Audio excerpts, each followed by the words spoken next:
देखिए यहाँ पे लिखा हुआ है टू। हाँ, यहाँ इससे पहले क्वेश्चन करा दिया था मैंने, ठीक है। Two identical coherent source waves each of intensity क्या है, आई है, are producing interference pattern, interference बना रही है। The value of resultant intensity at a point of constructive interference and destructive interference. आसान क्वेश्चन है, कोई दिक्कत नहीं है। एक की इंटेंसिटी कितनी है, आई है ना। तो जहां पे कंस्ट्रक्टिव होगा वहां पे इंटेंसिटी क्या होगी, मैक्सिमम होगी, और इंटेंसिटी क्या हो जाएगी, 4i, क्या आएगी।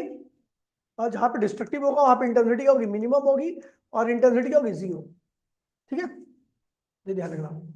ये कैसे आया तो ये बता दूं। जहां मैक्सिमम होता है वहां की मैक्सिमम की इंटेंसिटी होती है अंडर रूट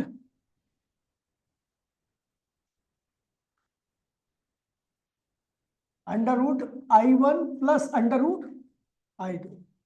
दोनों की जगह पे आई रखो, सॉल्व करोगे तो आपको आई मैक्सिमम, आई मिनिमम निकालना है, तो आपको ध्यान रखना है कि आपको under root i1 minus under root i2 वाला फॉर्मूला लगाना है, आपका आंसर आ जाएगा सीधे सीधे, है ना। आगे बढ़ते हैं। और डिस्ट्रक्टिव में तो हमेशा आपको 0 ही होगा, इंटेंसिटी अगर आइडेंटिकल है तो। State the two condition for the sustain interference for of light. तो लाइट शुड बी कोहेरेंट, जो सोर्सेस होने चाहिए उन्हें क्या होनी चाहिए, कोहेरेंट होनी चाहिए। और ये ध्यान रखना कि उनकी फेज डिफरेंस क्या होनी चाहिए उनके बीच में, कांस्टेंट होना चाहिए, 0 होना चाहिए। ठीक है। Right the expression for fringe width. Fringe width की एक्सप्रेशन क्या होती है, कैपिटल डी लैम्डा अपॉन में स्मॉल डी। ठीक है। 17, how will the angular separation of the angular separation and visibility of a fringe in wide SC change when screen is moved away from the plane of the slit and width of the source slit is increased। देखिए क्या कह रहा है। कह रहा है angular separation and visibility of fringe, ठीक है, किस प्रकार से चेंज होगी। एंगुलर सेपरेशन तो ना वही फ्रिंज विड्थ एक तरह से क्या होती है, कैपिटल डी लैम्डा अपॉन में स्मॉल डी हो तो क्या होगा, लीनियर विड्थ, लीनियर सेपरेशन या लीनियर विड्थ है। ठीक है। अगर कैपिटल डी लैम्डा अपॉन में स्मॉल डी कर दोगे तो ये हो गया एंगुलर विड्थ। ठीक है। तो यहाँ पे कह रहा है कि how will the angular separation and visibility of the fringe width change. ठीक है। कह रहा है screen is moved away from the plane of the slit. कह रहा है स्क्रीन को दूर रखो, ये बोल रहा है एंगुलर सेपरेशन क्या चेंज होगा। तो क्या एंगुलर सेपरेशन में कैपिटल डी है, कैपिटल डी क्या था, स्लिट और स्क्रीन के बीच की दूरी। और हम देख रहे हैं भैया कि यहाँ पर एंगुलर सेपरेशन में तो कैपिटल डी है ही नहीं, तो इसको कितना ही बढ़ा लो ये क्या रहेगा, कांस्टेंट रहेगा, इसकी वैल्यू पे कोई चेंज आने वाला नहीं है। दूसरा, हाँ अच्छा, width of source slit is increase. अगर आप सोर्स की स्लिट की विड्थ इंक्रीज करोगे, सोर्स है तो वहां से लाइट क्या आएगी, ज्यादा आएगी, इंटेंसिटी क्या आएगी, ज्यादा आएगी। इंटेंसिटी ज्यादा रहेगी तो क्या होगा, अब अगर वो नहीं, इमेज में नहीं, वो जो आपका स्पॉट बनेगा उसकी भी इंटेंसिटी क्या होगी, ज्यादा होगी। ठीक है। अगला क्या कह रहा है, कह रहा है what is the effect on the interference pattern in YDSE, screen is move closer to the plane of the slit. तो कैपिटल डी बढ़ाओगे तो बी क्या होगा, बढ़ेगा, विड्थ बढ़ेगी। कैपिटल डी घटाओगे तो विड्थ क्या होगी, कम होगी। ठीक है।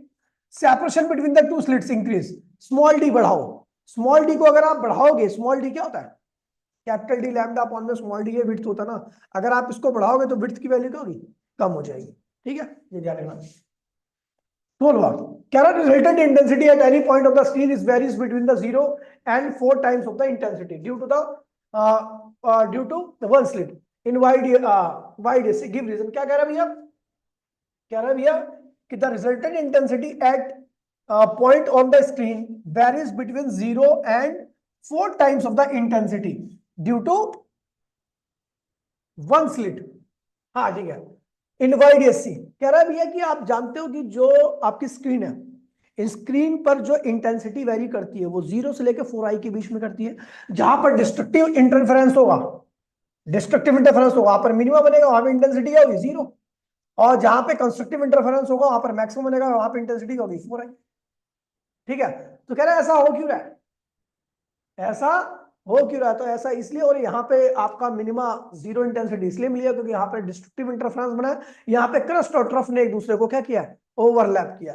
लेकिन यहाँ पर क्या है, क्रस्ट ने एक दूसरे को ओवरलैप किया या ट्रफ ने ओवरलैप किया, जिसकी वजह से एम्पलीट्यूड इंटेंसिटी दोनों क्या होगी, बढ़ गई है, और इंटरफेरेंस क्या हुआ है, कंस्ट्रक्टिव इंटरफेरेंस हुआ है। ठीक है। अगला कह रहा है कह रहा था distance between the two slits in YDSC, ठीक है, कितना है?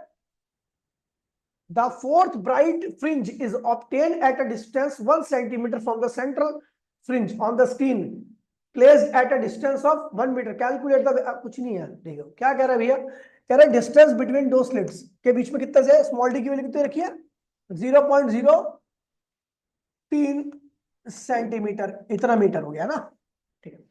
कह रहा है the fourth bright fringe is obtained. Bright fringe की पोजीशन आपको बतानी, तो आपको याद होगा ब्राइट फ्रिंज की पोजीशन बताने के लिए मैंने एक फॉर्मूला बताया था, क्या था? yn इक्वल्स टू में n lambda capital D upon में स्मॉल डी, ये ब्राइट फ्रिंज की पोजीशन थी, ठीक है।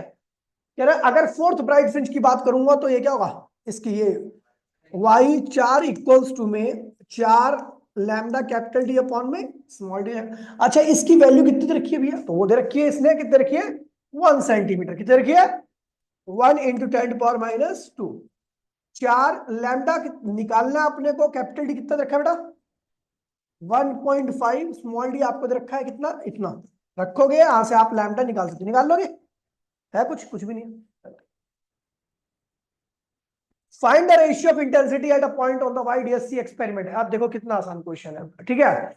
कह रहा है waves from the two slits have the path difference 0 and λ/4। आपको इंटेंसिटी रेशियो निकालना है, I1 अपॉन में I2। पहले में पार्ट डिफरेंस कितना है? 0। पार्ट डिफरेंस 0 मतलब फेज डिफरेंस भी क्या होगा? 0। कंस्ट्रक्टिव इंटरफेरेंस रखा, YDSC है, YDSC में अगर पार्ट डिफरेंस 0 है इसका मतलब कंस्ट्रक्टिव होगा। इंटेंसिटी अपने आप लिख देना 4I। क्या लिख दोगे? अब 0 पार्ट डिफरेंस पे कंस्ट्रक्टिव ही होगा, 0 पार्ट डिफरेंस का मतलब फेज डिफरेंस भी 0 है। इंटेंसिटी का जो फॉर्मूला होता है अगर आपको बता दूं तो वो होता है R इक्वल्स टू में I1 I2 plus 2 I1 I2 cos, path difference आपको 0 रखा है, ठीक है। फेज डिफरेंस भी क्या होगा? 0 होगा। यहाँ पे cos 0 रखोगे तो आपका ये हो जाएगा आपका I1 under root plus under root I2। ये आई तो क्या होगा? 4I आएगा आपका आंसर, क्योंकि YDSC में I1 I2 दोनों आपस में क्या होते हैं? बराबर होते हैं। तो ये आ गया आपका इतना। अच्छा, दोबारा दूसरे केस में पार्ट डिफरेंस कितना है? λ/4। फेज डिफरेंस निकालो तो क्या करोगे? तो भैया λ/4 को फेज डिफरेंस में कन्वर्ट करना है, तो भैया लैम्डा की वैल्यू 2π लिख दो, 4। तो क्या होगा? Pi by 2। यहां पर क्या बनेगा? Destructive interference. क्या बनेगा? पाई बाय 2 है ना, यहाँ पे देखो कॉस पाई बाय, अरे नहीं नहीं नहीं, ये हो जाएगा 2i। क्या हो जाएगा? 2i हो जाएगा ना, क्योंकि कॉस, ये देखो फेज डिफरेंस पाई बाय 2 है, तो ये क्या होगा? आई आई, और ये क्या होगा? कॉस भाई, ये 2i हो जाएगा ना। तो दूसरे केस में आपकी इंटेंसिटी क्या आ रही है? 2i। तो रेशियो क्या आएगा? 4i अपॉन में 2i, यानी 2:1। ये आएगा इसका आंसर, ठीक है।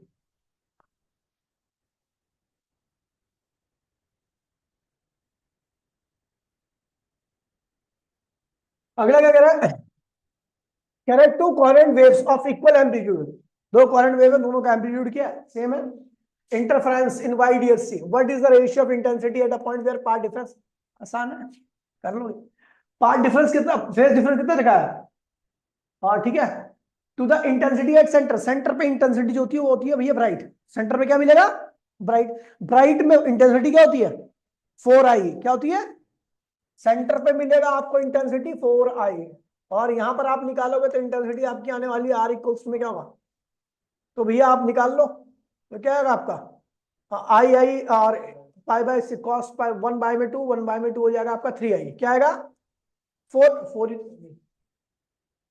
कॉस पाई बाय 2 ये आई 3i, हाँ 3i आएगा। क्या आएगा? 3i आएगा, देख लो। अगर उस वाले फॉर्म में रखोगे ना, इस वाले में I1 plus I2 plus 2 under root I1 I2 ना, तो उसमें कॉस पाई रखोगे, कॉस पाई बाय 2 क्या होता है? कॉस पाई बाय 3 क्या होगा? 1/2 क्या होता है? पाई बाय 3 1/2 होता है। 2 से 2 कैंसिल हो गया, आई क्या होगा? 3i हो गया, और ये इंटेंसिटी क्या है? 3i। रेशियो निकालना है आपको, तो 4:3। समझ गया?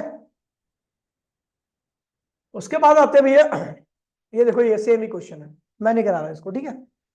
अगला क्या कर रहा है? इन YDSC एक्सपेरिमेंट, ठीक है। The two parallel slits are made of millimetre apart. कितने डिस्टेंस दूरी है दोनों के बीच में?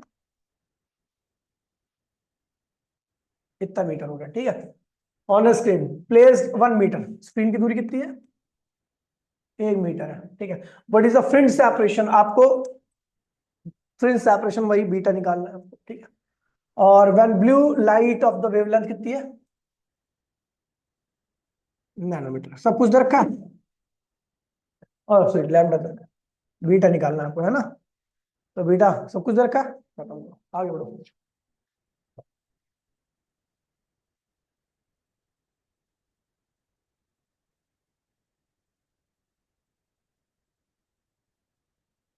ठीक है, अगला आता है भैया लेजर ऑफ लाइट, वेवलेंथ कितनी है, 630 नैनोमीटर, है ना। Incident of the pair of slits produce the interference in which the bright fringe are separated by ना देंगे, ठीक है। लेजर है, वेवलेंथ रखिए 630, है ना। और सेपरेशन कितना भी है फ्रिंज के बीच में, 8.1 मिलीमीटर। और a second light produce the interference pattern in which the, अच्छा हाँ सॉरी, ये दे रखा है, बीटा दे रखा है, ठीक है। a second light produce the interference in which the fringe are separated by beta 1 रखा है, बीटा 2 कितना है, 7.2 मिलीमीटर, है ना। फिर कह रहा है calculate the wavelength of second light, lambda 2 निकालना है। तो भैया कैपिटल डी तो यहाँ पर भी वही है और कैपिटल डी भी यहाँ पर है, तो भैया एक काम करो, दोनों का कैपिटल डी इक्वेट कर देना या डिवाइड कर देना, आपका आंसर सीधा सीधा आ जाएगा, ठीक है। करवा रखा है ऐसा क्वेश्चन।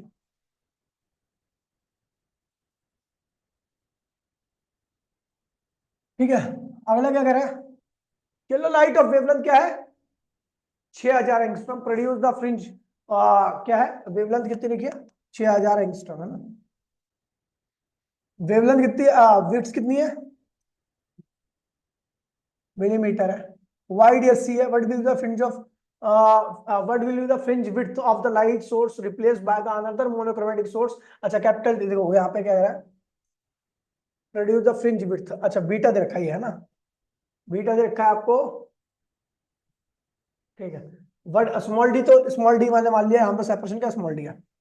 दूसरे केस में डी यहीं पे, वेवलेंथ आपको निकालना है ना, वेवलेंथ आपको निकालना है, क्या है, अच्छा बीटा निकालना है, वेवलेंथ रखिए 7500 एंगस्ट्रॉम, बीटा आपको निकालना है ना, बीटा 1 रखा, बीटा 2 रखा, सब कुछ दोनों को इक्वेट कर, हाँ हाँ 8 2D कर दो, सेम ही क्वेश्चन करा रखा है एनसीईआरटी का, ठीक है। तो यहाँ पर आप इसके, इसकी एक पहली इक्वेशन बनाना, दूसरी इक्वेशन ये बनाना, दोनों को डिवाइड करना, आपका आंसर आ जाएगा, ठीक है। इसकी इक्वेशन क्या बनेगी, क्या होगा, बीटा इक्वल्स टू में लैम्डा 1 डी अपॉन में कैपिटल डी, कैपिटल डी तो सेम ही है ना दोनों केस में। तो ये बीटा 1 कितना रखा है आपको, 0.8, लैम्डा 1 क्या है 6000, स्मॉल डी आपको वही दे रखा है कैपिटल डी। दूसरे केस में क्या हुआ, बीटा कितना रखा है निकालना है, और 6500 है, स्मॉल डी ये रहा, कैपिटल डी वही है, और स्मॉल डी को sorry small D capital D तो यहाँ पे आएगा, उल्टा लिख दिया, ठीक है। डिवाइड कर देना, उसके बाद आ जाएगा आंसर।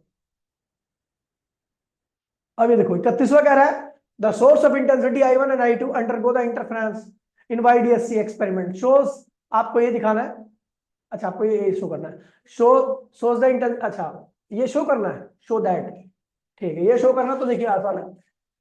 अगर आपको याद होगा तो आपकी इंटेंसिटी मैक्सिमम और मिनिमम का रेशियो आपको ये बताना है, ठीक है। तो इंटेंसिटी आपकी, अगर आपको याद होगा आई मैक्सिमा क्या होगा, के एम्पलीट्यूड मैक्सिमा का स्क्वायर, अब इंटेंसिटी क्या होती है, के टाइम्स ऑफ एम्पलीट्यूड स्क्वायर होती है ना। और आई मिनिमा क्या होता है, के आर मिनिमा एम्पलीट्यूड स्क्वायर, ठीक है। तो आई मैक्सिमा अपॉन में आई मिनिमा, के से के कैंसिल कर दो, आर मिनिमम क्या होगा, मैक्सिमा क्या होगा, A1 plus A2 plus 2A1 A2 cos, ये क्या हो जाएगा 1 हो जाएगा, जहां पे मैक्सिमम होगा कॉस की वैल्यू क्या होगी 1 होगी, अंडर रूट, है ना, होल स्क्वायर, ठीक है। ये स्क्वायर भी है इसमें, है ना। और ऐसे क्या होगा, A1 plus A2 square minus 2A1 A2 cos, ये क्या होगा -1 हो जाएगा, ये प्लस था ना, यहाँ पे -1 हो जाएगा ना, under root I maxima upon में आई मिनिमा इज इक्वल्स में क्या होगा, ये 1 हो गया, तो क्या हुआ A1 प्लस A2 का होल स्क्वायर अंडर रूट में ये का स्क्वायर है ना, स्क्वायर से अंडर रूट कैंसिल हो गया, ऐसे ही होगा a1 minus a2 square under root में होल स्क्वायर, ये भी कैंसिल हो गया, तो आगे आपका आई मैक्स आई मिनिमम का रेशियो ही आ गया, कर लोगे। 32वां कह रहे हैं what is the effect on interference in YDSE, ठीक है, when the source of slit कह रहा है when the source slit is move closer to the two double slit plane. अच्छा ऐसा कह रहा है, देखो ये सोर्स स्लिट है, सिंगल स्लिट है ना, यहां से उसके बाद ये डबल स्लिट हो जाती है, ठीक है, यहां से ऐसे निकलता है, फिर उसके बाद ये क्या होता है, यहां से बन जाता है एक सोर्स, यहां से बन जाता है। तो कह रहा है कि अगर इसको आप क्लोज करोगे तो क्या फर्क पड़ेगा किस पे, इंटरफेरेंस। एक बार इसको देखना जरा, इसमें मेरे हिसाब से कोई फर्क नहीं पड़ना चाहिए। देखिए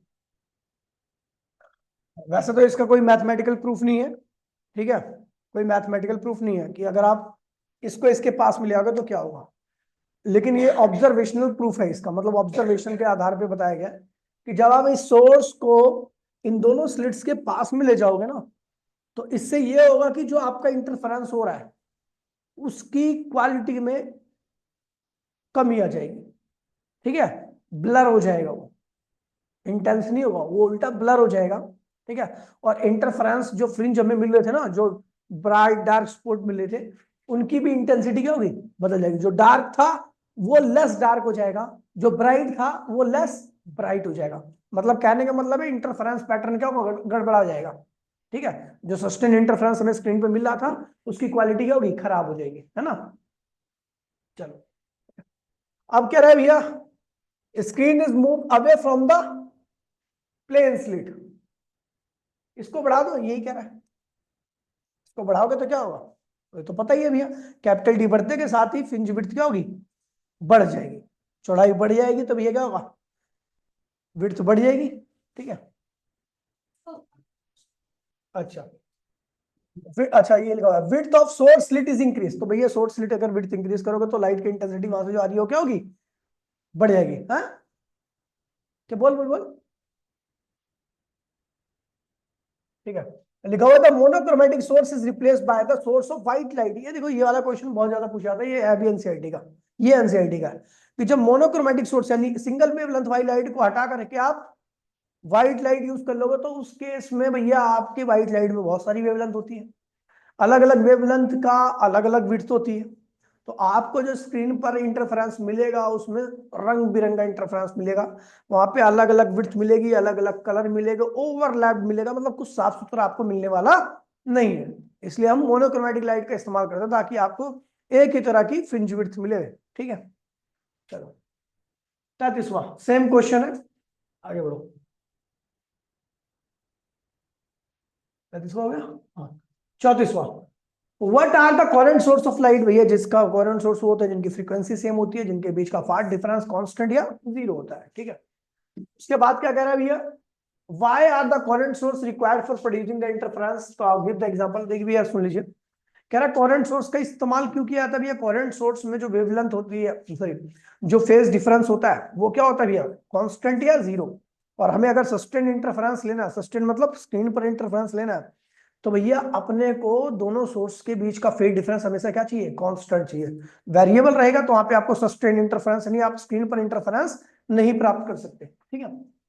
उसके बाद क्या कह रहा है 35वां, can two identical and independent sodium lamp act as a coherent source, नहीं बिल्कुल भी नहीं, दो अलग अलग लैंप चाहे वो बिल्कुल सेम कंपनी की हो, सेम वॉट की हो, कभी भी वो कोरेंट नहीं हो सकती, क्योंकि दोनों के अंदर मिलियंस ऑफ एटम का डिफरेंस होगा, और एटम जब एनर्जी गेन करके उसके इलेक्ट्रॉन एक्साइटेड स्टेट से ग्राउंड स्टेट में आते हैं, तो हर 1 करोड़ एटम के डिफरेंस में भी क्या होगा, बहुत सारा डिफरेंस क्रिएट हो जाता है, इसकी वजह से दो इंडिपेंडेंट सोर्स कभी भी कोरेंट नहीं हो सकते, ठीक है।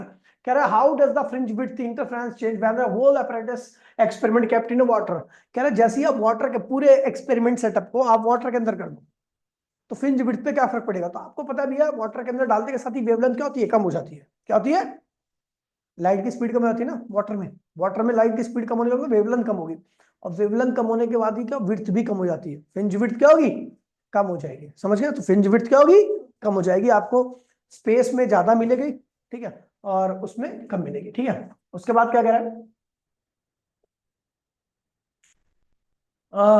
Two non narrow slits illuminated by a single monochromatic source, name pattern obtained on the screen. कह रहा दो नैरो स्लिट्स है, वो एक मोनोक्रोमैटिक लाइट के सोर्स को बाहर निकाल मतलब निकल रहा है, name the pattern obtained on the screen. तो भैया क्या निकलेगा भैया, इंटरफेरेंस पैटर्न। क्या मिलेगा आपको स्क्रीन पर, और one of the slit is narrow completely cover है, अगर एक स्लिट को आप पूरी तरीके से कवर करोगे तो what is the pattern now obtained, diffraction. अब क्या मिलेगा आपको, अगर सिंगल स्लिट हो जाएगा ना वो, डबल स्लिट तो वाइड एसी हो गया, वो सिंगल स्लिट होगा। Draw the intensity pattern in two case, दोनों केस में आपको इंटेंसिटी पैटर्न ड्रॉ करना है। तो भैया अगर मैं बात करूं इंटरफेरेंस की, तो इंटरफेरेंस में इंटेंसिटी पैटर्न कभी चेंज नहीं होता इस तरीके से, ठीक है। और अगर मैं डिफ्रैक्शन की बात करूं सिंगल स्लिट में, तो सेंट्रल की इंटेंसिटी क्या होती है, सबसे ज्यादा होती है, उसके बाद इंटेंसिटी लगातार क्या होती है, समझ गया, ये हो गया, कोई दिक्कत तो नहीं है, आगे बढ़ो। Figure shows a modified wide AC experiment setup. Here S1 minus S2 equals to lambda by 4. State the condition for constructive and destructive interference. ये क्वेश्चन बहुत अच्छा है और मैंने लास्ट अभी कराया था उस दिन शायद, मेरे ख्याल से मैंने कहा था काफी अच्छा क्वेश्चन है। तो भैया देखिए ऑलरेडी SS1 और SS2 के बीच में पार्ट डिफरेंस कितना है, और अंदर जो पार्ट डिफरेंस आएगा आपको पता ही इन दोनों वेव्स के बीच में हुआ आएगा, अगर आपको याद होगा तो था, अगर मुझे सही सही याद है तो वो पार्ट डिफरेंस था इन दोनों वेव्स के बीच में, S2P S2P minus S1P equals to में, अंदर की तरफ कह रहा हूं मैं, बाहर की तरफ तो SS1 और SS2 की वैल्यू लैम्डा बाय 4 है, लेकिन अंदर की तरफ आया था x स्मॉल डी अपॉन में कैपिटल डी। देखो पार्ट डिफरेंस यही होगा, ला कोई कॉपी, ला देख यही है ना, अंदर की तरफ इन दोनों के बीच में पार्ट डिफरेंस क्या था। तो अब देखो अंदर की तरफ इन दोनों वेव्स के बीच में इतना पार्ट डिफरेंस आ रहा है, और बाहर की तरफ ऑलरेडी कितना है, लैम्डा बाय, तो टोटल पार्ट डिफरेंस क्या होगा, टोटल पार्ट डिफरेंस क्या होगा, x small D capital D plus lambda by 4 हो जाएगा टोटल पार्ट डिफरेंस, ये हो जाएगा, यही है ना। देखिए बाहर की तरफ लैम्डा बाय 4 है, अंदर की तरफ इतना आएगा, तो टोटल पार्ट डिफरेंस इतना हो गया। फॉर कंस्ट्रक्टिव इंटरफेरेंस क्या होगा, कंस्ट्रक्टिव इंटरफेरेंस के लिए आपको चाहिए एन लैम्डा, यानी ये जो टोटल पार्ट डिफरेंस है उसकी वैल्यू किसके बराबर चाहिए, एन लैम्डा की। तो बेटा डेल्टा पी की वैल्यू आपने ऑलरेडी निकाल रखी है, x small D capital D plus lambda 4 बराबर में एन लैम्डा, ठीक है, ये हो गया। तो कंस्ट्रक्ट ये है पार्ट डिफरेंस ही तो, ये इसको उधर लिया तो क्या होगा, एक्स स्मॉल डी अपॉन में कैपिटल डी इक्वल्स टू में n lambda minus lambda upon में 4। सॉल्व करो तो इसको सॉल्व करने पे आएगा आपका लैम्डा कॉमन आएगा, एन माइनस 1/4 आपका क्या आ गया भैया, ये कंस्ट्रक्टिव की कंडीशन आ गई, क्या आ गई, कंस्ट्रक्टिव। और डिस्ट्रक्टिव निकालना तो भैया क्या करोगे, इसको 2n-1 लैम्डा बाय 4, इसको बराबर कर दोगे, इसको ले जाओगे सॉल्व करोगे तो आपका होगा लैम्डा बाय 2, हाँ लैम्डा बाय 2, ठीक है। तो इस तरीके से आपका आ जाएगा। Obtain the expression for fringe width, आप फ्रिंज विड्थ की एक्सप्रेशन निकालनी है, तो भैया पहला मैक्सिमा निकाल लो, यहां से पहला मैक्सिमा निकाल लो, फिर दूसरा मैक्सिमा निकाल लो, इनकी वैल्यू 2 रख करके, पोजीशन पता लगी, और उसके बाद आप क्या करोगे, दोनों को माइनस कर दोगे, क्या कर दोगे, माइनस जैसे ही करोगे तो आपका आ जाएगा फ्रिंज विड्थ, क्या आ जाएगी, पीछे देख लो सोल्यूशन कर रखा है काफी, ठीक है, नहीं यहाँ पे डायरेक्ट फॉर्मूला, क्योंकि locate the position of central fringe, central fringe के लिए आपका एन की वैल्यू क्या होती है, 0। तो जहां पे कंस्ट्रक्टिव इंटरफेरेंस हुआ है, जो कंडीशन आई है, वहां पर एन की वैल्यू क्या रखोगे, 0। तो आपकी जो सेंट्रल फ्रिंज आएगा वो नीचे आएगी, इस बार नीचे आएगी, इसका सोल्यूशन शायद दिया होगा, मैं आपको दिखा दूं, हाँ ये तो है। कौन सा क्वेश्चन था वो,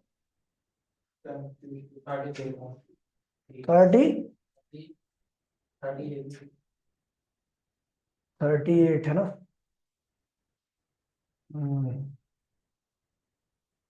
डबल स्लिट सिंगल स्लिट वाला, ये रहा, ठीक है, ठीक है ना। देखिए बाहर की तरफ आपको ऑलरेडी पार्ट डिफरेंस देखा है इतना, अंदर की तरफ पार्ट डिफरेंस कितना है इतना, टोटल पार्ट डिफरेंस क्या होगा, ये हो जाएगा, कंस्ट्रक्टिव के लिए क्या होगा, ये एन की वैल्यू यहां से स्टार्ट हुई है, ठीक है, समझ गया। फिर डिस्ट्रक्टिव ये कंस्ट्रक्टिव का आ गया, ठीक है। For destructive interference path difference किसके होने चाहिए, ये, ठीक है, पोजीशन आ गई आपकी। अच्छा विड्थ निकालना तो आप क्या करो, कंस्ट्रक्टिव पोजीशन माइनस डिस्ट्रक्टिव, तो ये आने वाली आंसर ही आएगा हमेशा, कुछ करना ही नहीं, सीधे एक आंसर ये, क्योंकि विड्थ हमेशा सेम ही रहती है। फिर उसके बाद अगर आप सॉल्व करोगे तो ये देखो, जहां कंस्ट्रक्टिव जो आया ना उसमें माइनस रख दोगे, तो ये जो एक्स आया ना, ये देखो कहाँ के पीछे, ये तो पोजीशन बता रहा है, पोजीशन ऑफ पोजीशन बताना है, एक्स क्या बताता है, पोजीशन, वाई हमारा बताता था पहले पोजीशन, लेकिन यहाँ पर क्या बता रहा है, एक्स पोजीशन। तो जब आप इसको जीरो रखोगे ना यहाँ पे जीरो, तो सॉल्व करोगे तो आपको ये मिलने वाला नेगेटिव, मतलब आपकी सेंट्रल मैक्सिमा की, क्योंकि एन की वैल्यू सेंट्रल मैक्सिमा के लिए क्या होती है, जीरो होती है, क्या होती है, जीरो। तो जैसे ही आप यहाँ पे जीरो रखोगे और फिर आपको एक्शन निकलेगा तो आपका नेगेटिव आने वाला, ये आएगा, ठीक है। The negative sign shows that the central fringe width obtained at the point below the, नीचे की तरफ बनता है, समझ गए।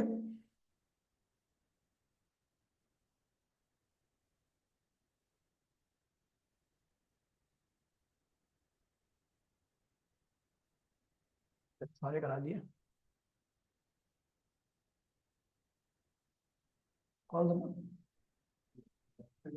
ये हो गया, ठीक है।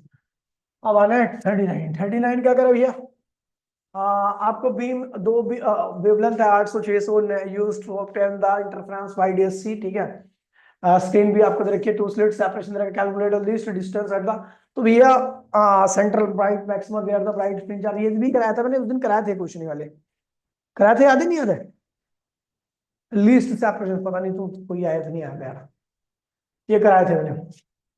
अब नीचे वाला भी मैंने करा रखा है, एनसीईआरटी का सेम क्वेश्चन है, ठीक है। कह रहा कि इन wide AC experiment of monochromatic light of wavelength lambda, ठीक है। ऊपर वाला दिखाओ, चलो ऊपर वाला देख लो बारी, ठीक है।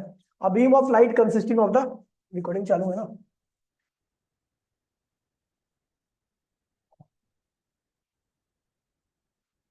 ठीक है।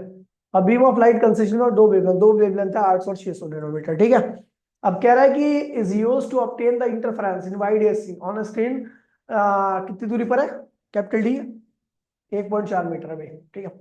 If the two slits are separated by कितनी है, 1.28, दोनों स्लिट्स के बीच की दूरी दे रखी है आपको इतनी, ठीक है। Calculate the least distance from the central bright maxima where the bright fringe of the two wavelength are coincide, मतलब समझ रहे हो, कह रहा है कि दोनों की ब्राइट फ्रिंज, एक ऐसा पॉइंट बताओ जहां पे दोनों की ब्राइट फ्रिंज कोइंसाइड कर जाए, सेंटर से कितनी दूरी पर होंगे कि दोनों का ब्राइट फ्रिंज क्या हो जाए। अब 600 वाला कितनी वेवलेंथ है, 800 और 600, कह रहा है कि भैया 800 और 600 से जो ब्राइट बने, एक ऐसा पॉइंट बताओ जहां पे दोनों के ब्राइट एक दूसरे को मिल रहे हैं, कोइंसाइड कर रहे हो, समझ गया। यानी सेंट्रल मैक्सिमा से, सेंटर से दोनों की पोजीशन सेम ही होगी, जब दोनों कोइंसाइड कर जाएंगे तो दोनों के लिए वाई की वैल्यू तो सेम होगी ना। चलो समझो जरा, क्वेश्चन ये बोल रहा है कि मान लीजिए ये सेंटर है, ठीक है। तो किसकी, अच्छा आपको ये भी पता है कि जो पोजीशन होती है वो क्या होती है, n lambda capital D upon small d, bright की, यानी पोजीशन जो होती है वो लैम्डा की क्या होती है, डायरेक्टली होती है, यानी जिसकी वेवलेंथ ज्यादा होगी उसकी पोजीशन क्या होगी, ज्यादा ऊपर होगी। मैं अगर मान लो, अब इसका मतलब समझिए, जैसे मान लो मैं तीसरे मैक्सिमा की बात कर रहा हूं, तो तीसरा मैक्सिमा उसका ऊपर होगा जिसकी वेवलेंथ क्या होगी, ज्यादा होगी, और कम वेवलेंथ वाले का तीसरा मैक्सिमा क्या होगा, नीचे ही मिल जाएगा आपको। मतलब तीसरा, मान लो कम वेवलेंथ वाले का तीसरा मैक्सिमा यहां मिल रहा है, तो ज्यादा वेवलेंथ वाले का तीसरा मैक्सिमा कहां मिलेगा, ऊपर मिलेगा, समझ गए, ऐसा बोल रहा है। तो कह रहा है बताओ क्यों, बताओ कि एक ऐसा पॉइंट बताओ जहां पर दोनों के मैक्सिमा मिल जाए, दोनों के, तो कह रहा है मैक्सिमम मिनिमम कितना होना चाहिए, मिनिमम कितना, मैक्सिमम कितना, the least distance from the central right fringe, आपको बताना कि कितनी दूरी पर मिल रहे हैं। तो एक चीज देखो, मिनिमम डिस्टेंस बताना आपको, ठीक है। तो अच्छा एक चीज देखो, किसकी, किसका मैक्सिमम ऊपर होगा, 800 वाले का या 600 वाले का, मान लो जहां पर जो भी कॉन्साइड कर रहे हैं किसका मैक्सिमम ऊपर होगा। मैं अगर तीसरे मैक्सिमा की बात करूंगा तो तीसरा मैक्सिमा 800 वाले का ऊपर होगा, और 300 वाले का क्या होगा, वो 400 वाले का, 600 वाले का क्या होगा, नीचे होगा। लेकिन अब एक चीज देखो, अगर मैं बोलूं कि 800 और 600 वाले के मैक्सिमम कॉन्साइड कर रहे हैं, तो इसका मतलब क्या हुआ कि 800 वाला अगर तीन मैक्सिमम बना रहा है तो 400 वाला मैक्स मिनिमम कितना ज्यादा बना है उससे? बस सोचो इस चीज को, ऐसा सोचो। मुझे पता है 800 वाले का मैक्सिमा, मैंने चौथे, मान लो मैं चौथे मैक्सिमा की बात कर रहा हूं, तो 800 वाले का चौथा मैक्सिमा कहां बनेगा? ऊपर। और 400 वाले का चौथा मैक्सिमा कहां बनेगा? नीचे। मैं चाहता हूं कि दोनों के मैक्सिमा एक दूसरे को कोइंसाइड कर जाए, ओवरलैप कर जाए। तो बताओ किसको ज्यादा मैक्सिमा बनाना पड़ेगा? 400 वाले को, यही तो बोल रहा हूं मैं। समझे नहीं समझे? कह रहा है कि अगर 800 और 400 के दोनों मैक्सिमा एक दूसरे को कोइंसाइड कर रहे हैं, तो इसका मतलब 400 वाले ने ज्यादा मैक्सिमा बनाया होगा एज कंपेयर टू 800 वाले को। बस तो यही करना है, ये दोनों के मैक्सिमा कोइंसाइड कर गए, तो मैंने माना कि 800 वाले ने कितने मैक्सिमम बनाए हैं? एन। दूरी कितनी होगी? वाई लैम्डा अपॉन में स्मॉल डी। और 400 वाला कम बनाएगा तो कितना मिनिमम कितना ज्यादा, मिनिमम कितना ज्यादा मैक्सिमम बनाए? तो n plus one, capital D lambda small d. समझ गया? देखिए ये 800 वाले का मैक्सिमा है एन, तो 400 वाले के क्या होंगे? एक फालतू हो, मिनिमम एक फालतू हो, तभी हो सकता है कि वो दोनों एक दूसरे को क्या करें? ओवरलैप करें। ये और ये क्या हुआ? कैंसिल हो गया। तो आया एन लैम्डा वन बराबर में n plus one lambda two. यहां पर आपको क्या निकालना है? एन की वैल्यू, तो एन की वैल्यू निकाल लोगे आप, क्योंकि lambda one lambda to already आपको क्या है? गिवन है। कर लोगे? बढ़िया क्वेश्चन है, दिमाग वाला क्वेश्चन है, ऐसे नहीं होगा। चलो, अब ये वाला क्वेश्चन तो भैया इस बारी पेपर में ही मेरे ख्याल से आ रखा था, किसी के बोर्ड प्री बोर्ड में आया था क्वेश्चन। ठीक है, कह रहा है कि भैया आपको जब पाथ पर डिफरेंस इतना था, पाथ डिफरेंस लैम्डा का मतलब फेज डिफरेंस क्या है? 2 पाई। कितना है? तो इंटेंसिटी क्या मिल रही है? के। वाईडीएससी एक्सपेरिमेंट है। ठीक है, तो अगर मैं बात करूं वाईडीएससी में, अगर रिजल्टेंट वेव की इंटेंसिटी क्या है, तो अगर वाईडीएससी हम देखें तो आई आर क्या होता है? आई आर इक्वल्स टू में I one plus I two plus two I one I two under root है ना, कॉस फाइव। कॉस फाइव की वैल्यू क्या रखोगे? 2 पाई। और आपको पता है अब वाईडीएससी करो तो आई वन आई टू के क्या हुआ? बराबर होगा, दोनों ही बराबर होंगे, है ना। तो सॉल्व करोगे तो आपका आएगा, ये के दे रखा है और ये आएगा, सबको पूरे को सॉल्व करोगे, सबको आई आई रखोगे और कॉस फाइव की वैल्यू 2 पाई रखोगे तो आएगा 4 आई। तो आई की वैल्यू कितनी आ गई? के अपॉन में 4। यानी आई वन आई टू आई के बराबर, आई की वैल्यू कितनी रखी? के बाय में 4। ठीक है, अभी कह रहा है कि आपको पार्ट डिफरेंस इतना दे रखा है, आप बताओ इंटेंसिटी कितनी होगी? तो पार्ट डिफरेंस तो इतना दे रखा है, फेज डिफरेंस कितना होगा? 2 पाई अपॉन में 3, 2 पाई अपॉन में, तो यहाँ पर आई वन की वैल्यू क्या रखोगे? के बाय में 4। आई टू यहाँ पे क्या रखोगे? के by 4, 2 I one I two के बाय में 4। और कॉस फाइव, फाइव में क्या रखोगे? 2 पाई बाय 3। 2 पाई बाय 3 का मतलब क्या होता है? जो भी होता है 120 डिग्री होता है। क्या होता है? Minus half. ठीक है, आंसर जीरो आएगा इसका वैसे। ठीक है, 41 हुआ। ठीक है, कह रहा था यहाँ पे लिखा हुआ है। ठीक है, intensity of central maxima Y D S C I naught रखा, आपको क्या रखा है? सेंट्रल मैक्सिमा की इंटेंसिटी आई नोट है। If the distance between OP, OP क्या नहीं, अच्छा वो ओपी, हाँ मुझे रखा है ओपी। ठीक है, equal to one third of the fringe width of the pattern shown that the, अच्छा फ्रिंज विड्थ के, ठीक है, so that the intensity at point P would be I naught upon में 4। अच्छा क्वेश्चन है ये वाला। ठीक है, क्या कह रहा है? वैसे हॉट्स का क्वेश्चन है तो पता नहीं आएगा नहीं आएगा। ठीक है, कह रहा है सेंट्रल मैक्सिमा की इंटेंसिटी क्या रखी है आपको? आई नॉट। यहाँ पर इंटेंसिटी कितनी है? आई नॉट है। क्या है? आई नॉट है। If the distance of OP equal to, ये वाला जो डिस्टेंस है, ठीक है, is equal to one third of the fringe width of pattern, one third the fringe width of pattern, ये पोजीशन है। वाई पी की पोजीशन रखी है आपको वाई एन, और उसकी वैल्यू कितनी है? One third of fringe width. ठीक है, तो अब क्या कह रहा है कि आप शो करो कि intensity at point P would भी क्या होनी चाहिए? इतनी होनी चाहिए। अच्छा एक चीज देखिए, इसको क्या लिखोगे? 1/3, ये कैपिटल डी लैम्डा अपॉन में स्मॉल डी इक्वल्स टू में, इसको क्या लिखोगे? N lambda capital D upon में स्मॉल डी। ठीक है, तो ये सब कैंसिल हो जाएगा। एन की वैल्यू क्या आ रही है? हाँ दिक्कत है।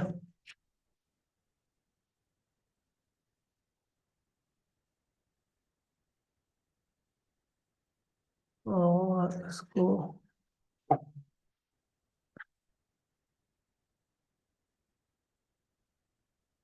नहीं सेकंड को